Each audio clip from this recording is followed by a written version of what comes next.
Hey, welcome everybody. This is the Basics of Digital Painting. I'm Pete Moorbacher. I'm your teacher every week. Every week, what we do here is I give out a painting assignment, and then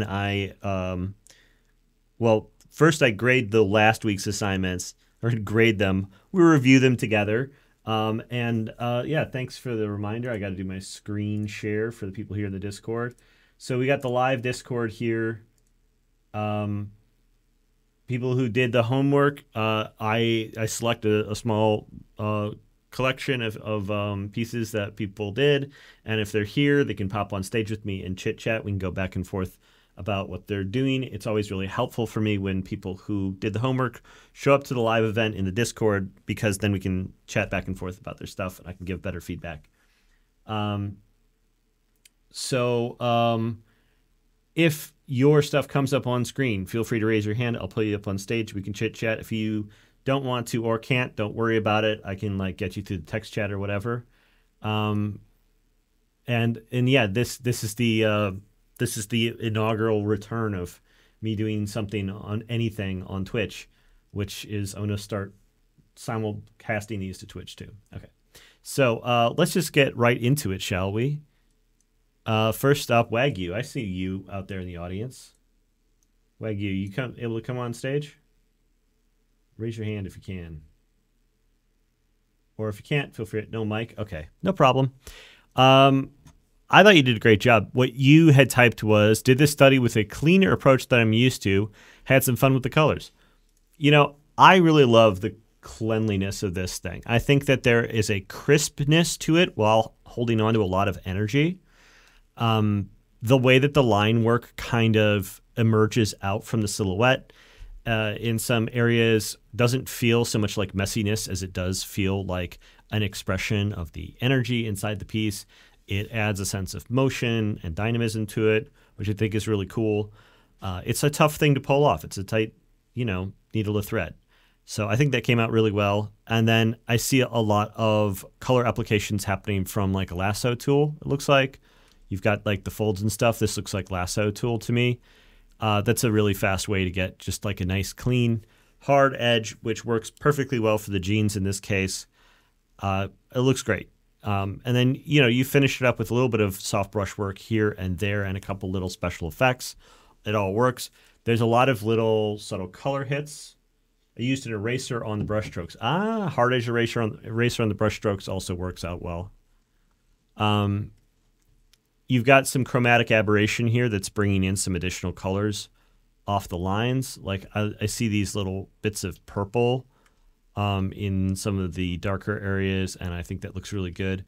I would love to see some of the resulting color that you've gotten along the arms here. Like this kind of dynamic color that's coming out of this chromatic aberration feels like something that you could use more in like calculated ways across the piece. Like, you have the shadows getting a little dingy here, but if you take this color that you now have on your palette and you start using it in the shadowed areas on like the face here, you can see that you can keep that same, you can keep really similar values, but give it a little bit more warmth, a little bit more life. And then this green that you're getting is very cool. And there's probably places that can be used throughout the thing as well. You've got these effects, this chromatic aberration going just as an effect that looks like you have masked to just be in certain spots. It's a good start. But what I would do is I think that there is a way of taking this like 1/2 step further, where you take some of the colors that you're getting from the special effects and just start to move them around. Like you've got this green, and like it could be happening in places where we have the underside of the shoe has that like teal color in it. Some of the areas of the shoe, they're all little undefined, not really having their own color or value. And then like the underside of the board, there's some like text and stickers and stuff. It's another place where we could start to use these like greens and purples that are coming in. I just feel like every time there is a color that appears anywhere on the canvas, like it is one button push away to just be able to suck it up into the eyedropper tool and start using it places. And I'm going to come back to this idea in a little bit with somebody else's thing. But every time I see colors on the canvas, it to me, I'm rubbing my hands together like I'm greedy for it, because this is just more toys in the toy box to be able to play with. And so where you have it right now, it feels like it's just this open space that like you could theoretically just pick a couple more areas to put something in intentionally.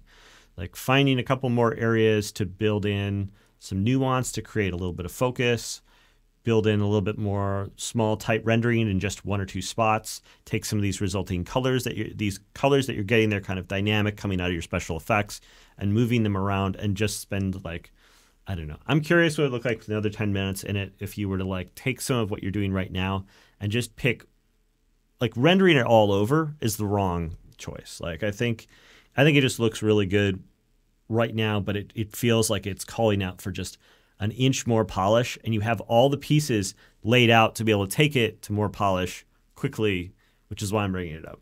But if you have any questions, I'm happy to answer any questions. But otherwise, I hope that provides a little bit of insight. I think it looks really great.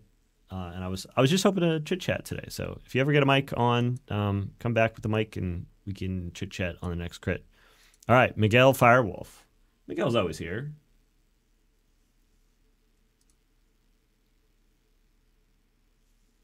Hey, Miguel. Hi, Peter. You were there a second ago. Hello? Yes, Yes. Hey, how's it going? I'm fine, thank you. And you? Good. I pulled this out in part because we had a discussion a couple weeks back where you had put a tremendous amount of time into your studies, and we had said, hey, putting a ton of time in is a great way to learn, but also it's kind of a good way to get faster, so you don't need to put a ton of time in. And so now you have Yes. one this week where you said you're happy with it, but you had a short time put in. And so it feels like Yeah, a continuation of the conversation we were having before. that's correct. Yes, I was a bit busy this week, so Uh-huh. I do this in really hot, in a really small time. Hmm. Was like 1.5 hours, I think. But I concentrate just on the main details that I think that make it look like the reference. Hmm. Yeah, just trying to maintain some focus so you don't end up getting lost in a bunch of details that aren't going to be helpful. Yes. Um, Great. Where do you think you had the most trouble with it? This time, I tried to do like some messy stuff on the tape on the Hmm. skateboard, but with the basic brush, I didn't know how to do that like scratchy texture. Yes, this is one of the things that something like my round brush is pretty bad at. It's one of the few things it's bad at. It's like if you want to add texture efficiently, and the same thing is happening, I think, we have a lot of scratched up material on the seat of his pants here. Yes, yes. And like the roughness on the seams, very difficult to do with a smooth brush like this. And so this is one of Hmm. the reasons why in my brush pack I also have this sponge brush that is, Okay. it's got a very similar dynamic in the way that its size works, but you can see that when it gets an edge, instead of just going transparent, it also has a bit of texture to it. And so when it Hmm. comes to textured areas like this, I like to use it because it creates a little bit of very simple texture with just a couple of strokes. Yes. And if you want to use it big on an area, you can go back and forth with some light and dark and get Yes. some Now it's texture very quickly. There's most Photoshop brushes, I think, have some sort of gimmick or texture to them. And so there is like 1,000 ways to do a rough texture very quickly. And Mhm. it's one of those things like I typically don't dip into texture brushes very much. I've just got my Yes. sponge brush, and then I have this one. Um, that I also use for rough materials. And I think the trick with it is to just to make the brush a bit bigger than you think you need, and to just really go wild with it. And then if you feel like you've gone outside the bounds or whatever, you Erase can it. always erase it back in. Yes, that's correct. Do it in another layer, right? Yeah, just whenever you're kind of switching modes, it's easy to switch layers. So it's not just like a different blending mode, but you go, okay, well, I'm not going to be doing rendering right now. I'm just going to be doing surface scratches and details, but I don't want to screw up my work. New layer, easy, nothing fancy at all. And then you can very quickly start to build in this stuff and then erase it clean in spots to be able to create nice clean edges to scratched up materials. Yeah. And it's not too tough. Do you have any questions, or you have any other concerns about how your piece was coming together this week? No, actually, that was my main question this time, because I didn't know if you maybe do the that kind of textures with just the basic brush, or I using used to. When I was first starting off and I was first trying to learn it and just do everything the hardest way possible, I was doing yes. really rough, complicated textures with a round brush, just zoomed in really tiny, doing a million little strokes. Does it start to take in more time that we expect, right? Yeah, and it's like I don't. It's as much as I said. It's probably good to do everything the slow way first to learn it. I don't think that is the right way to do this kind of thing. I think that getting acquainted with textured brushes early on is really helpful. Oh, I came up with another thing I wanted to say about your piece. Yeah. I think that one thing that would really help you overall is to start to get a little bit creative with your edges a little bit. Yes. The on the interior area, like on the face here, you're softening things up in a way that gives it a real naturalistic sense. It feels like very naturally soft. But with your silhouette, you are keeping everything very, very firm. Feel free to be as playful as you want with the exterior edges on your figure. And you can even do this on a separate layer too, so that you can be indecisive about it. I don't want you to feel like you're ruining work or going backwards, but I go way out of my way to try to add, like, really big smears and stuff that break up the silhouette. You don't need to go that far, but I think that you should experiment with it as another tool to add to your arsenal. Okay. Yes, I will try with the next study. Okay, great. Well, thanks for doing the work this week, as always. It's great to see you continuing to learn and progress. And, it's always nice to talk to you. Thank you, Peter. Thank you. All right, next up, Lara V. I saw Lara V here a minute ago. Lara V, are you here? If you want to pop up on stage and chat, feel free to hit the raise your hand button. If you can't chat or don't want to, it's fine too. Hey, here we go.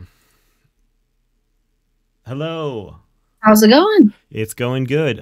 Your comment said, first time I've painted digital since 2022. Yeah, it's been a while. I don't know. 2022 doesn't feel like that. I'm an old man, so 2022 feels like yesterday to me. Yeah. But I always like to see when people are saying that they're jumping back in after a hiatus. What brought you back in? Honestly, I've always wanted to. I just never had a computer in the meantime. Oh, okay. I love paint also, so I've just been doing that. Oh, all right. Getting back into the digital, it felt a little weird to try to remember the workflow that I usually was using. Mm-hmm. A little lost there if you can't tell. But otherwise, it felt pretty good. Great. I saw these scrapey marks. I was kind of wondering, are you using my brush set? Is it the same one I have here? It looks like it. Yeah. You're using it in a different way than I normally use it. I actually use this as like a drawing brush, but you're using it for painting, which is a totally legitimate way of doing it. I like these like scrape marks that are kind of emerging out in spots, breaking the silhouette. I feel like in cases like this where they give a little bit of roughness to the silhouette, it adds character to it. And I feel like it accentuates some of the motion that we're seeing, having some of these marks like break the silhouette, and it adds personality to the piece overall. So I really like that. The thing I'm noticing in your work, though, is I'm noticing that you have the opacity up really high the whole time. Are you using Photoshop, Procreate? What do you got going, Krita? Photoshop. I'm sorry, one more time. Photoshop for it. Oh, Photoshop. Yeah. Okay. So, what is the most comfortable way for you to adjust your brush opacity? Using I believe it's the 1, 2, 3 through 0 keys Okay. that take it at those increments. Using number keys. I mean, that's my way of doing it too. I'm noticing that your brush opacity is up like near 100%, basically the whole painting, and so it's difficult to get some of the more subtle colors without blending. Trying to just pick it straight off the color picker, or even just spot picking colors off the reference, it's really, really tough to get that subtlety in there. I'm seeing you push for it here on the shirt, and I think this is starting to come together. But then I feel like we've got a little bit of flatness happening throughout the pants, and I'm thinking that it's probably not something that is mysterious to you. I think that that that's happening, and I'm wondering if it's like a workflow thing that I could help turn you on to something that will help you get more comfortable with, layering some of these colors and producing more subtle, dynamic shades, so that you can build it up to the next level of nuance. Are you feeling? Are you just more comfortable painting with like full opacity, or what's your take on what I'm saying here? It makes a lot of sense, and I can tell there's sort of like lacking depth that I think I would get with a more like gentle opacity, I guess you could say. Mm-hmm. I think I'm definitely heavy-handed, so this is something I needed to hear. Okay. Well, I think that the approach that you're doing right now is producing a lot. As I said right at the beginning of the critique, there are some parts of what you're doing that are producing really nice results. And I don't want you to sacrifice that in favor of trying to,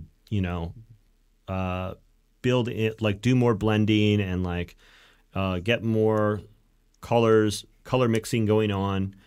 What I would really like to see is for you to still block in a lot of your work the way you've been doing it, because I think that it's showing a lot of your hand in the work, and that's something I always love to see. And then when you feel like you're not getting as much depth as you want inside the color, you want to build it up a little bit more. Like we have like the fade in the reference here, you can see that we've got a lot of subtle darker shades and the shadows on the jeans here, but then we've also got that all of the wear on the seat of the pants where the color changes quite a bit. And to get that, it's going to require some amount of blending, I think. I mean, maybe it doesn't need blending, but what I would do to get those colors is try to sample from the colors you already have, because the colors that you already have, the really rich red here for the skin tone, the blue for the jeans, the yellow for the skateboard, they all match together so nicely and are just feel to me like a really strong basis for a palette. So what I'm proposing is for you to take some of the pure tones that you already have here and start to layer them together in ways that add additional depth and subtlety. So like if we wanted to add that wear on the seat of the pants, I'm just going to pull the yellow from off of the skateboard and push it in there. If you feel like, you are losing some of the colors that you want in the skin tone along the face, I would pull from areas in the painting already that aren't too dark, or if you wanted to cool them off, try to sample some of the complementary colors like the blue tone to be able to mix back into the skin rather than using a black. But I think that if you were to grab all the colors that you have here and continue to blend them against each other, you would find all of this really interesting middle ground where you can like create these subtle little like halfway points between all of these like these pure colors that you've already selected, and not only build in like a greater depth of subtlety, but it's all going to feel really coherent together because it's all going to be drawing from like a pretty limited number of colors for the color palette. Okay, cool. I'll definitely try that out on the next assignment. Great. Do you have any questions for me? No, I think that answered it. I was noticing like issues with how it was being laid down and the depth and stuff, and that really cleared it up for me. I don't necessarily think it's a problem with how it's laid down now. It's a matter of like, you can always take a really rough application of color. Like you can go and lay in everything at 100%, super, just blast it on there, be super rough about it. And then you don't need to like back off and redo it again subtly. Like you can build in layers of subtlety up on top of these, more rough, more direct brushstrokes. Okay. So yeah. I would just make a new layer and keep going rather than feel like, oh, I need to not do it that way. I need to back off. I need to like, make things more complicated earlier. Like it feels to me like you're getting a lot of what you want quickly. And I don't want to discourage that. I mean, I think that's really good. Like it feels like you're getting where you want to go and you're getting there efficiently. And so like, let's keep that in place and then find other techniques to like build on top of that. Okay, cool. Thank you. Great. Fantastic. Thanks for coming on stage. Yes, thank you. All right. Next we've got, oh my God, I was like struggling with the name last time too. Vrana. Is Vrana here? Or is Vrana a VOD watcher? Didn't waste time with on sketching or value this time, straight to color, single layer, pretty much single brush as well. As expected, terrible at picking colors. So this has been the theme for today, has been talking about like building a color palette. Doing it all in one layer, totally fine. As I've been saying in the previous crits, like the single layer, like making multiple layers is not about like, hey, I need to make sure that the character is separate from the background so I can like, animate them or like pull them off or whatever. Who cares? I like to think about digital painting a lot the same way as like a traditional painting. But even in a traditional painting, you will sometimes do mixed media where you will seal down a layer. Like you'll do a pencil sketch, seal it, and then you will paint on top of it. And, you can always seal down any medium and then put another one on top of it and get kind of free reign to like work on it again at a different stage. And that's the way that I typically like to work with layers. So I would recommend giving that a shot. Some people are like one layer heroes, and personally, like I like get it because I'm always working on the top layer. So I'm more or less working in that style. But I think that it sometimes makes things easier to have things broken down into separate layers. The colors that you've picked so far, same as with Layer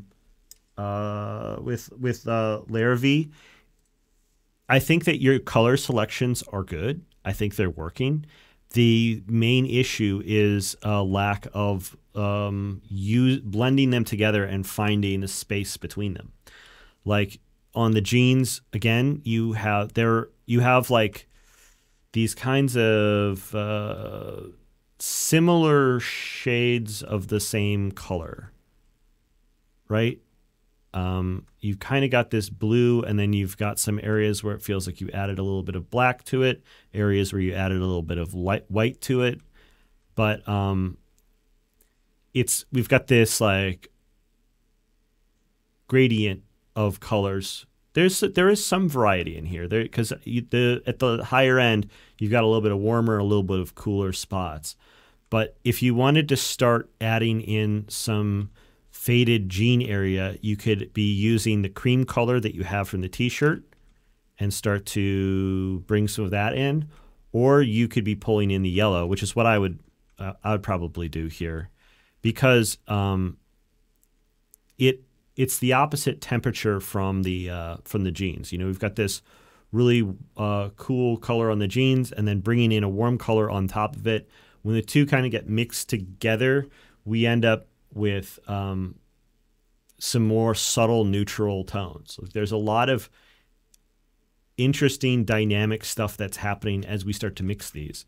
Same with like the purple hat and the blue jeans. Like if you wanted to start using some of these purples in spots to be able to have a different color inside of the shadows or at the terminator for the shadows. If you wanted to have the color at the terminator be a different color than what you're using, you can get some vibrancy out of that. Or you might even just go into your color picker and pick like something that is way out of bounds and use that as like a color, a terminator, to be able to add a little bit of extra vibrancy. Just checking the chat right now too. I'm taking a pause there. Okay. So I think that if you know, your colors that you're picking are good.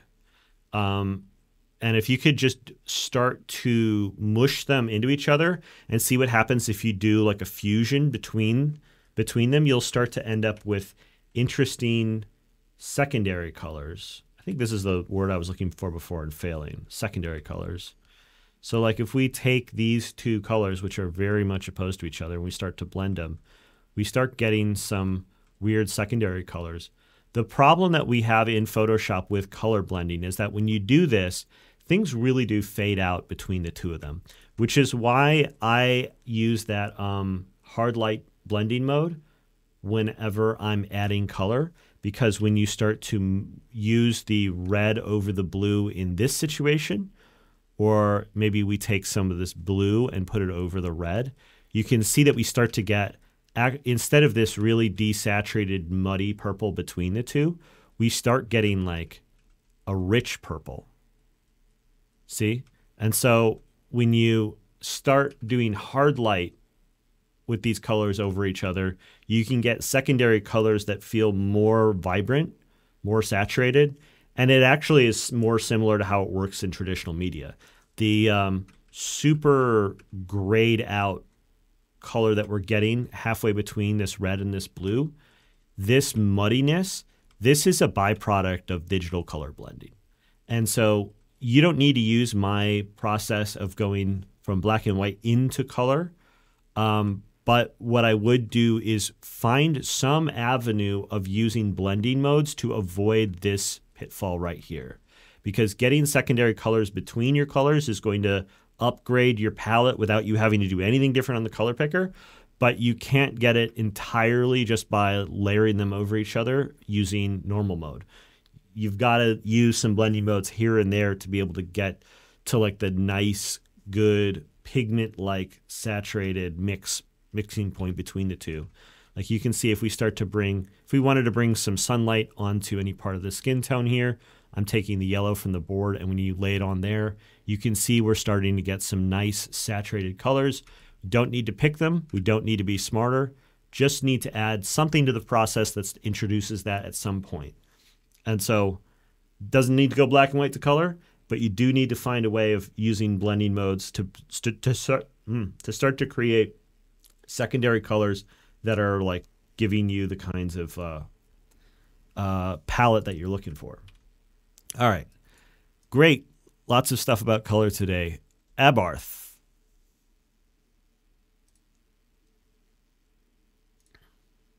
Hi. Hey, how's it going? Good. How are you? I'm doing good. Good to see you again.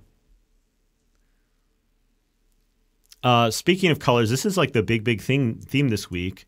You were talking about your color experience using hard light for the color glazing process to add color over the top of your black and white piece. And you were running into what is probably going to be a very, very common problem for people. So I wanted to talk to you about it. Yeah, thanks. So Yeah, go ahead and describe the problem you're having. yeah, so I was feeling pretty good about the piece when I was working through it in black and white, and I said, okay, let me go into color, and so I made a hard light layer, and I sort of picked some blues and some reds and oranges and yellows and stuff, and then I felt like when I had done that, I had some broken the values of the piece. Mm-hmm. So like the jeans, for example, seemed to get a lot lighter, and the skateboard looked really like plasticky, and I don't know. I just felt like I'd done something wrong. I didn't know what to do, and so I sort of stopped there because I didn't know how to go forward or fix what I'd done. Yeah. So there's a few things there that I have commentary on. Number one, also in your description, you were saying that you were keeping the opacity really light, but then you were trying to be really precise about it because if you go over it too many times, you start ending up with like a sort of like duplication of the amount of color you're adding, right? Yeah, like I had that problem on the skateboard. Like the first couple times I did it, I messed up, and so then I had two of the yellow strokes come on top of each other and made a really bright yellow. And I was like, oh gosh, what have I done? Yes, it is difficult to Okay, so hard light is a weird blending mode, and it's kind of intense. It kind of comes off a little bit over intense. So if we have a really bright yellow here, and we start putting it at like 80%, we're getting a really similar result to like what you were talking about. And it destroying your values is not a bug, it's a feature. Because in reality, there is a triangle, right? And in the three corners of that triangle are white, black, and then whatever saturated color there is. And when your piece is in black and white, you are existing entirely on this spectrum right here, light to dark. But as soon as you start adding saturation, we start moving the color over from, if it's like a light color, it's going to start traveling away from this spectrum and start moving it into this corner where it's technically not a light or a dark color anymore. That colors have their own gamut so that they do contain some value, but like a purely saturated tone is kind of like not light or dark. It's kind of a third thing. And so as we move away, as we move our like, little motes of color away from like this spectrum and towards the saturation, we end up like breaking the values. And like with a really brightly colored thing like the skateboard, you will see a bit of an obliteration of the lights and the darks. So that's part of the reason I like hard light, is because when you decide I want to give this guy like a really bright yellow hat, you're going to want it to you're going to want to brighten it. You're going to want to like screw up the values you already have, because in real life, if somebody's wearing a bright colored piece of clothing, if you look at it closely, you'll see that the highlights and the shadows are actually being compressed. That the dark parts of that clothing will actually be lighter, and the lighter parts of the clothing will get darker as a result of it being very brightly colored. So hard light does that. The key to it is that you really do have to have you have a good instinct that you need to come at it with a lighter saturation, a lighter touch, or a lighter opacity. I tend to come at the colorizing process with a very, very light touch. I would say 20% opacity or lower. If you're coming in, you think like 50% is a low opacity, you're going to find it is going to be blasting everything out very quickly. If you bring it down to 10%, it forces you to have to like take a lot of swipes at it to slowly build it up, which is ultimately going to give you a more natural look, especially with something like the skateboard, because it's got these scratches in it that are dark and desaturated, while there's other areas where the paint is showing through. And you can see that if you bring the opacity way down and then you start to like apply it over and over and over again, bring in lots of passes on the color, it starts to instead of getting this like blown out plasticky look, if you bring it way, way down and start to like pick the areas that it's going to go in and give it multiple passes, you're going to get a bit of a more natural look, because you're going to be progressively building it up. And then if there's multiple colors inside something, like with the jeans that have lots of different hues in them, it's probably worthwhile to like be switching up the colors while you're applying them. So instead of applying them in a really precise way where you try to get them all in one pass, you're like picking colors and then going back to the color picker and picking more and allowing yourself to be loose and messy with it, because going over the lines and ending up with areas where that doesn't conform to the lines well is going to create really good, interesting secondary colors that you can draw on later in the process. The messiness of it, again, being a feature and not a bug. I see. So instead of trying to hit every area exactly once, if you turn down the opacity much lower, you'll hit some areas 3 times, some areas 4 times, some areas not at all, and that okay, that makes sense. Yeah, and part of the reason I usually do some sort of either some other adjustment layer beforehand, whether it's selective color, gradient map, color balance, to establish sort of a base color, is because you know, as you're building this up, again, you want to not be super precise about it and precious about making sure you get exactly the right thing in the right area. When you have multiple different tools kind of acting on the color simultaneously, you end up with a lot more weird accidents. And to me, like, weird accidents during color are like kind of essential, because in a digital coloring space, like trying to pick everything being exactly right and just knowing exactly what level of like hue and saturation everything is beforehand is, to me, feels impossible. Like, we have all these tools to kind of move relatively within the color space, and taking as much advantage of them as possible gives us the opportunity to like stumble across happy accidents or like progressively correct mistakes as things start to go out of whack.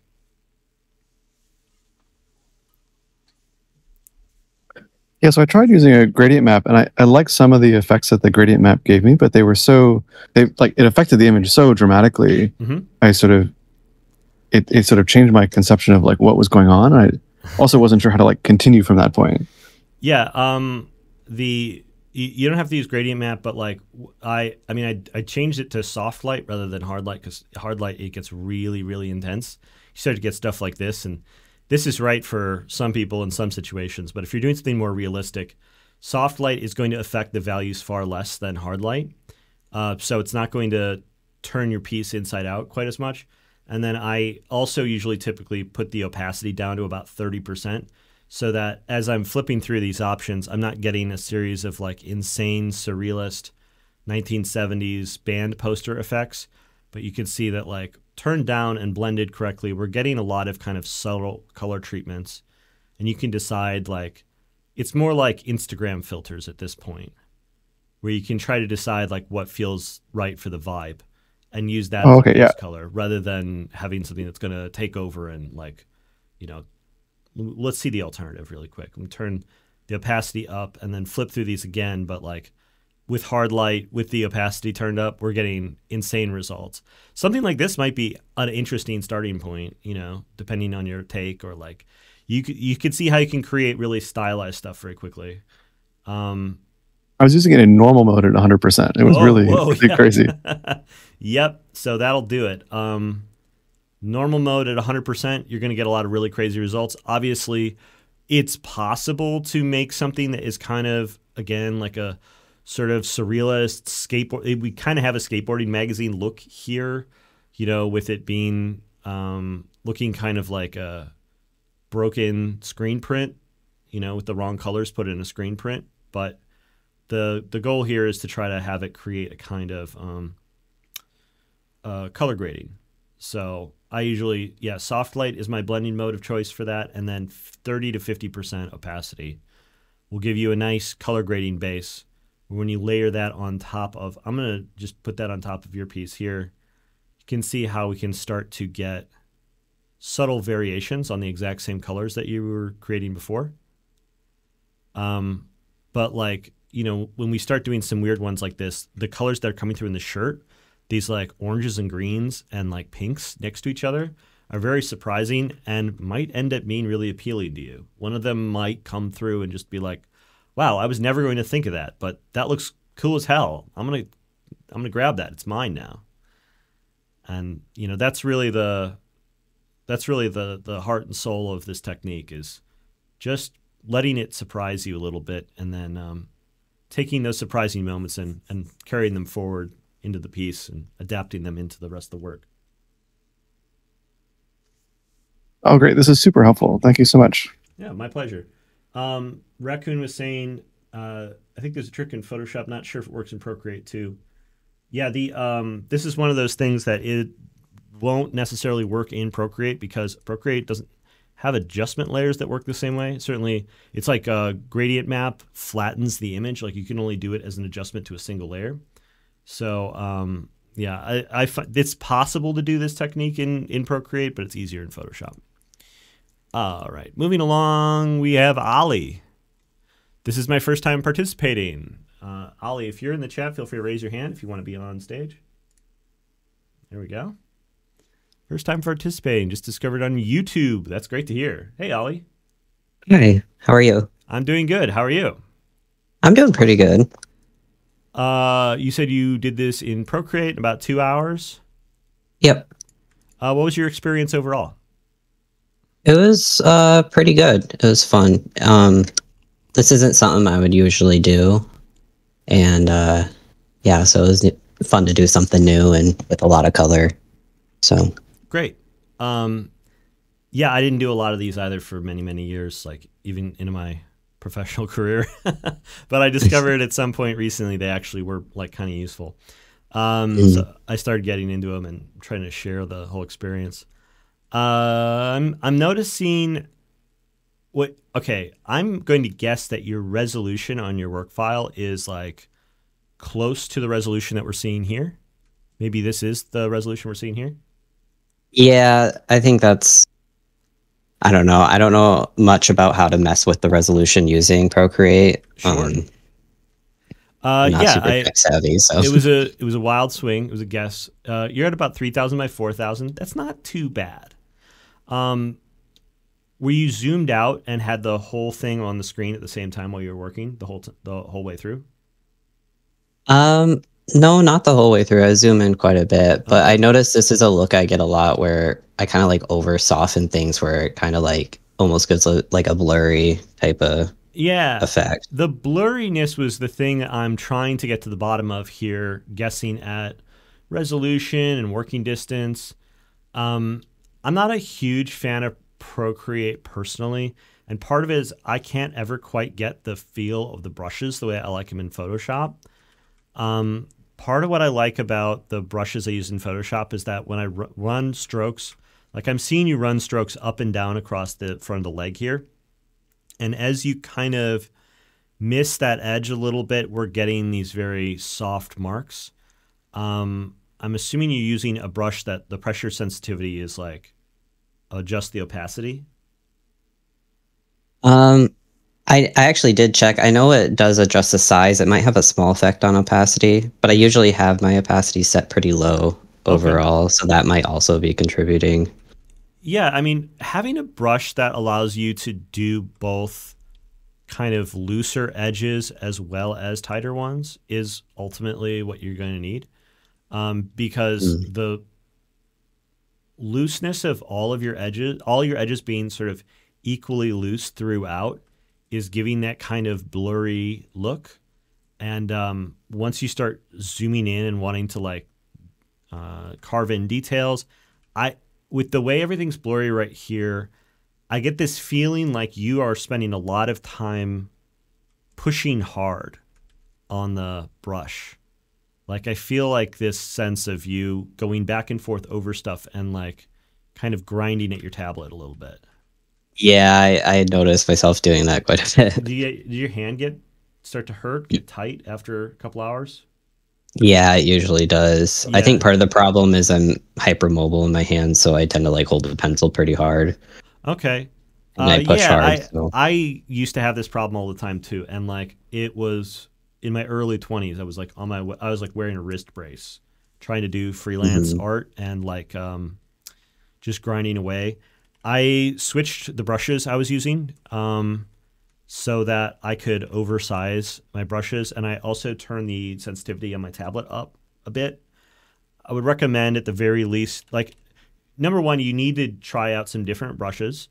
You don't need to use anything exactly like me, but you should experiment with them until you can find something that you feel confident in being able to do both a very stiff edge and then also a very loose one.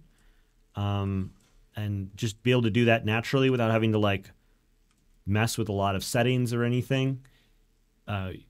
If you can have a comfortable brush that you can keep coming back to that allows you to do that, then you're going to have like a lot more control, and hopefully that will ease up that tension that you're feeling and your desire to kind of grind down your tablet. The other thing is I would recommend going into your the settings in Procreate have some pressure curves, I think.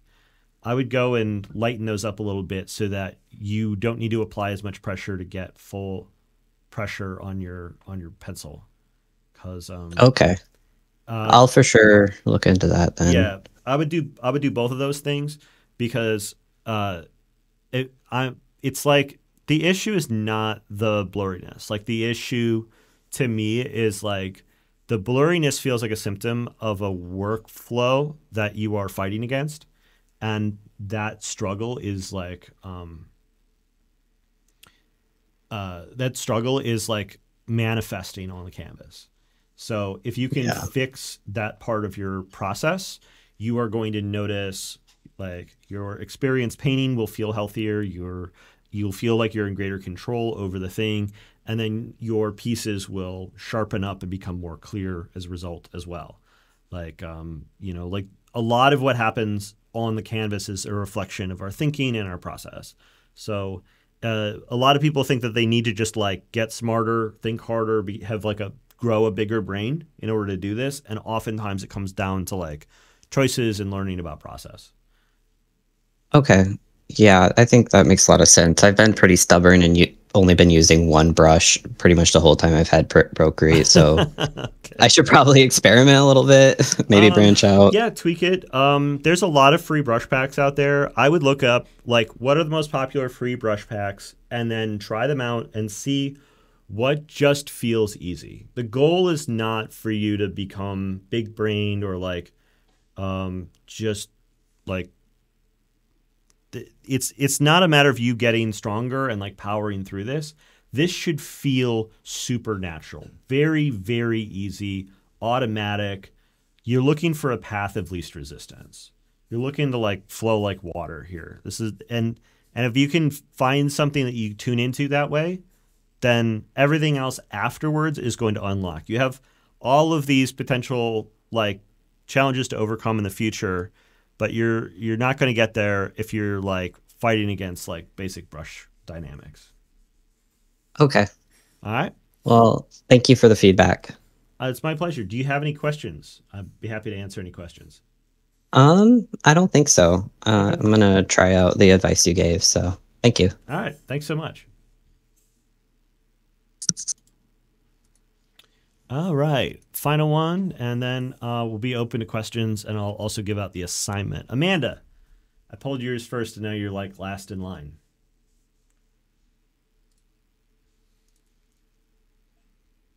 Hello. Hey, welcome back.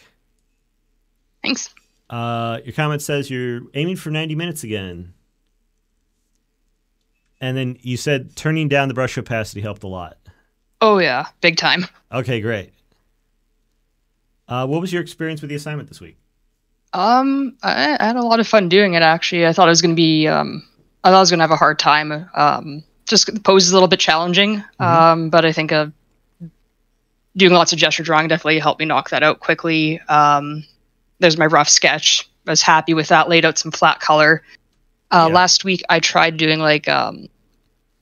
like soft brush, hard brush layers, seeing if that worked for me, and it didn't. So this time I'm like, let's do some flat color. I'll block in some shadows and let's just go. And that seemed to work better. Cool. Yeah. I mean, my process of working up values and trying to build volume in black and white before layering over lots of like subtle color overlays and stuff to build up the palette. Like, I know I'm talking about that technique all the time, but what you're doing here is like pretty typical. Like, I think this is actually more common of taking a sketch, laying in flats, and then starting to add additional volume and subtlety to those flats. Like, that is a very straightforward way of doing it. And if you found that that was comfortable for you, I recommend that you keep doing it. Yeah, it's nice to try different things, what works for different people, but then once you find what works for you, then you're set. I mean, everybody knows that, but like, actually putting that into practice is a bit of a brave act, because you are flying in the face of all the good advice you've gotten from people who have more experience than you, right? You've met people who have like all these years of experience in painting, and yet you are going to be like, nah, I'm going to do my own thing. And it's like, well, often times I'll try what they do. Because there is wisdom in it. Like, it's I'm not a professional, but sometimes it's a mix of two things too that works. Absolutely. And so I think that, you know, carving your own way, doing experiments with different methods, and like listening to anybody you can and trying out their things and then seeing what in it like works for you, that's the way forwards for everybody. And everyone needs to like go through that process themselves and figure out what they want to keep and what they want to throw away from all the different process stuff they found off the internet or, you know, at school or wherever people are learning. Because like, that's how anyone is going to develop their own process and find out, like, yeah, it's a matter of self-discovery that leads there. So if you know, you've taken a serious shot at a lot of different techniques here, I think the results here are pretty good. And the fact that you managed to get this far along in 90 minutes is a great sign. It seems like you're developing some more comfort. One of the things that I noticed here, you've got the sketch overall, I think, is totally complete for what it needs to be. You've got I've often talked about how I love to see construction lines because they have a lot of good energy to them. But you've got some lines in here that are a bit weird to me. Like, there's this wobbly line up the skateboard. Oh yeah, it's jank. I'm wondering, like, and this is a dark line. Like, there's like lighter lines underneath it. What do you think is causing this wobble? I don't know if it was me just rushing, being like, oh, it's 20 minutes, or sometimes my pen does this weird, like, jitter thing. I don't know what causes it. So maybe it did that a couple times, and I just got fed up, and I'm like, okay, good enough, let's move on. Jitter thing? Yeah, it's kind of like drawing a line, and then it kind of does something automatic, like it'll do a bunch of straight lines, and then, like, some fuzzy stuff, and it's weird. What kind of tablet are you using? I got a Procreate on the Apple iPod. There you go. Okay. Or iPad. There we go. It might be like the palm rejection stuff failing. Are you using an official Apple Pencil? Yep. Okay. Those Apple Pencils are really good. It might be a palm rejection thing because it might be sensing some sort of touch input. This is one of my many complaints about working with a iPad. Is that, like, on my own, I presumed one of the possibilities is that you need to turn the touch sensitivity off on your tablet, which I can do on my Wacom, but you don't have the luxury of doing that on an iPad. Yeah. So it needs a touch sensitivity, so there's no real way of dealing with that. You might want to try getting one of those weird half gloves. Do you know what I'm talking about? I got one. You got one? Okay. Yeah. And you're wearing it and you're still getting that? Yeah. Yeah, bummer.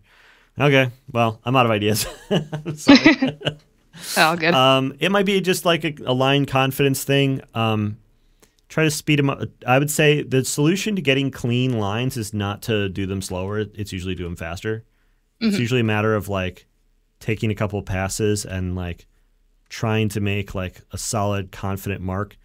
And just being really fast that undo. I know on Procreate, it's what, like a 3-finger tap to go back? I just use a little, like, button on the side. I got my wireless keypad coming in soon, so okay. I'm excited. I don't have very good line work, but as you can see, it's like it's possible to get like a decently confident, modestly straight line in under 10 attempts. You know, even if you kind of stink at it.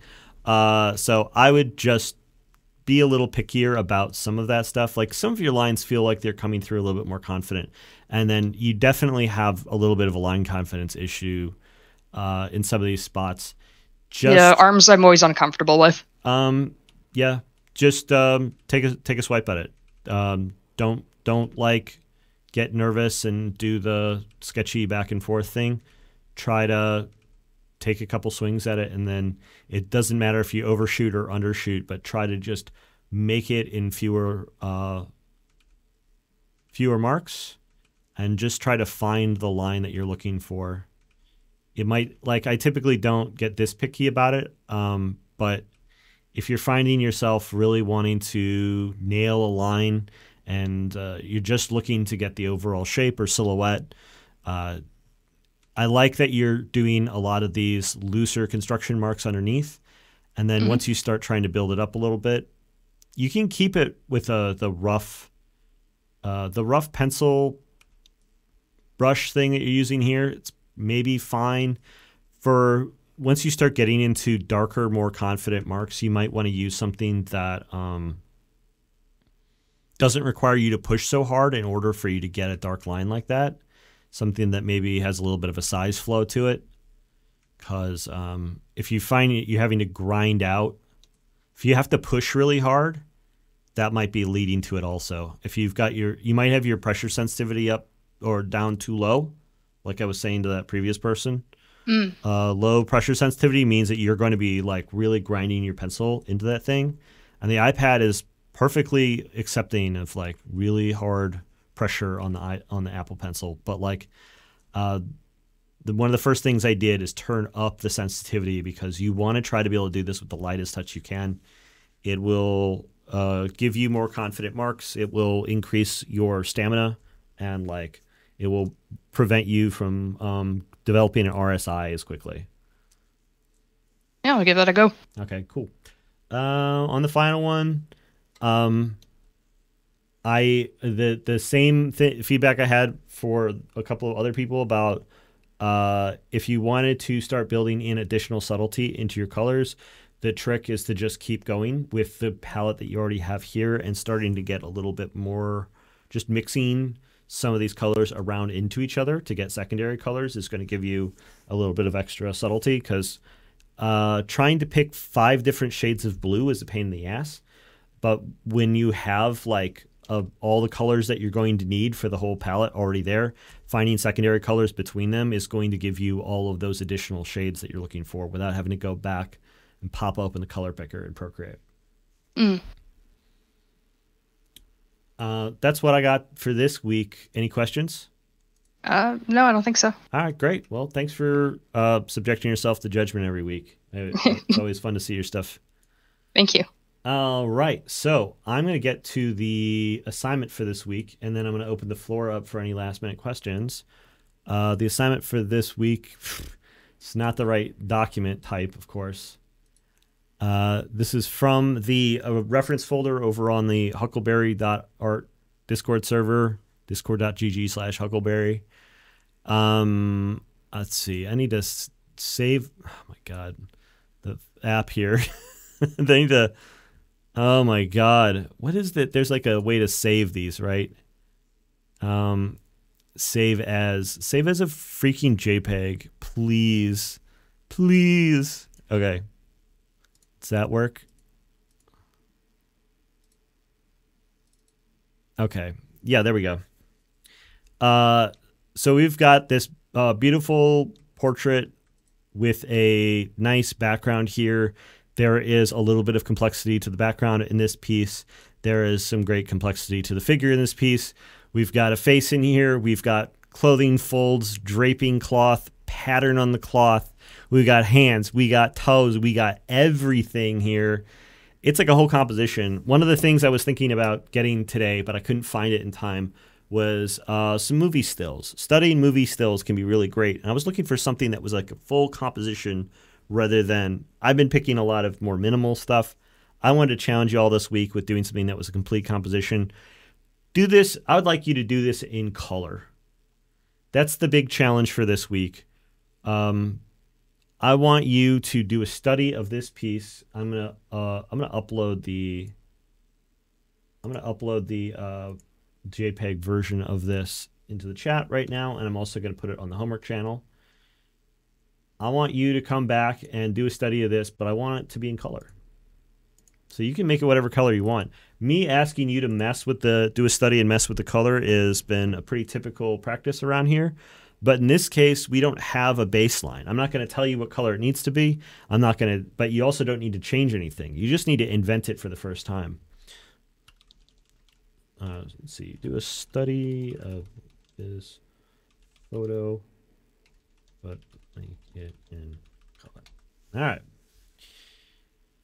So I'm going to open up the floor to questions. If you have any questions, feel free to raise your hand. I'll pull you up on stage. You can query me, and then we're going to get out of here because it's been an hour. I'm about to say a bad word.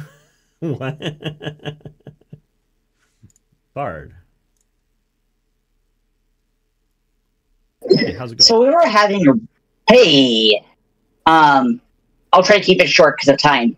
We were having a really interesting conversation about color limitations with digital media. Mm-hmm. And since this project is going to be on making it colorized, which is going to be interesting, how would you practice color theory in a digital media? Like, how would you understand which colors neutralize, which would create rich browns or richer greens? So I just get like 3 colors from a random part of the color wheel.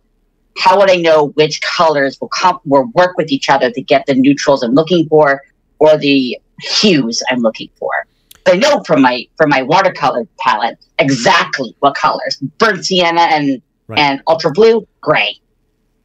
Right. But as I was mentioning earlier so there's a couple of things here. Number one is like one of the major differences between digital and traditional is that there aren't a bunch of preset colors. You can go and find a palette somewhere and mix them, but because color mixing is so bad in Photoshop and in most digital painting programs, that you end up like getting really muddy results even if you pick the exact right hues. So the trick to developing a color palette digitally, as far as I can tell, is blending modes. So even if you're going to start with it in color, let's presume you have a rough, you just pick like what color greens are going to be in the background, or you want to do it a different color. You want to have all the foliage be red. You want to like whatever colors that you pick for this, as you start to want to get secondary colors to either neutralize them or add saturation, or you want a rich brown, it's going to end up coming back to having to blend between colors using blending modes. I'd say the first blending mode that a lot of people do for trying to create rich colors is actually multiply, because even though it always darkens stuff, it does add a decent amount of richness. So multiply allows you to add richness to a color in a way that like will preserve some of the original identity underneath. But I like using multiply for shadow work. If I'm using it for shadows, I like using multiply and playing with the opacity. So I have a painting and I can just take a blue or a neutral and I can make some really lovely shadows. Multiply is a really good one. I like soft light a lot for subtle additions of color or value.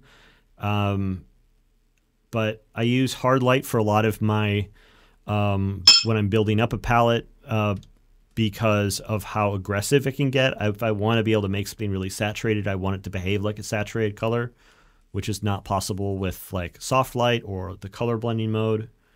But it's like there's a whole palette of blending modes that work. You know, Ross Tran built the whole thing off of what was it, Color Dodge? I'm not you know, you can build a whole career off of a blending mode if you have a right feel for it. So even if you start in color and you want to upgrade the colors, the blending modes can be tremendous for adding layers of subtlety on top of it, because in watercolor, you're going to get interesting mixtures of pigment, and they're going to behave in very scientific ways. But trying to blend between two colors in Photoshop, it's always going to turn to mud. Always. Yeah. No way of getting away from it. And I think that's what frustrates me, because I know what my medium does, and this goes against everything I know. But that was really helpful. Definitely play blending modes for this homework. And I think I'm going to try doing a limited palette, like complementary colors or a triad, and see if that's going to make things less overwhelming. What I typically do is I will use a limited number of colors to introduce to the canvas, and I will do them in a way that uses a blending mode that's going to give me a lot of interesting results in secondary colors. And then I will also adjust those using what he calls them, adjustment layers. Of course, they're called that. Okay. And with adjustment layers and blending modes combined, you can end up with a lot of secondary colors. And once you have them all on the canvas, then it's just a playground, and you can use them however you want and move them around the canvas. And so you can build up all your detail and like move colors around and create interesting color blending. Like once you have them all kind of settled in and like kind of pre-mixed together. That actually seems like a good idea. I only use Procreate due to the conversation in the chat about my Intuos being really outdated and I can't run it on my laptop. So I just exclusively use Procreate. So I'll definitely figure out if there's a variation on adjustment layers by just tooling around Google and see if there's a way I can. If you're going to use the iPad, use the medium that I have. You get more strength out of something like CSP. And then I took one look at that learning curve, and I was like, absolutely not. It basically works like Photoshop. It's pretty simple, I think. You don't need to use most of the features in a big program like that. Okay. And then the other program I'd recommend trying out is Infinite Painter. I think it has adjustment layers, but it works a lot more. Okay. And that one is free with a $10 optional upgrade.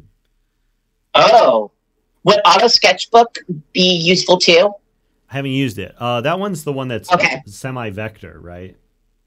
Yeah. Yeah, I don't. That was one of the first. I doubt it would work. Okay. But for something like that, I'll try a different. Yeah, I'll definitely try a different program and see if that helps. I mean, I like Procreate just fine, but I'll definitely try something else. Anyway, thank you so much for answering my question. That will definitely, hopefully, help me better in this project, so I wouldn't be overwhelmed by the amount of detail it is. So thank you so much. Yeah, my pleasure. All right. Thanks, everyone, for joining me today. I'm going to release you back into the wild. I don't have anything else to announce. Thank you for making this one of the best parts of my week every week. I look forward to this every single time. And I will see you again back here next week at 5 p.m. Eastern. Well, what's the homework? One more time for the people in the back. The homework is to take if you go to the homework channel, I have it posted there. Here's the image again. Take this piece and do a study of it, but make it in color. It's great to see you guys. All right, have a good one. Bye-bye. Bye, everybody.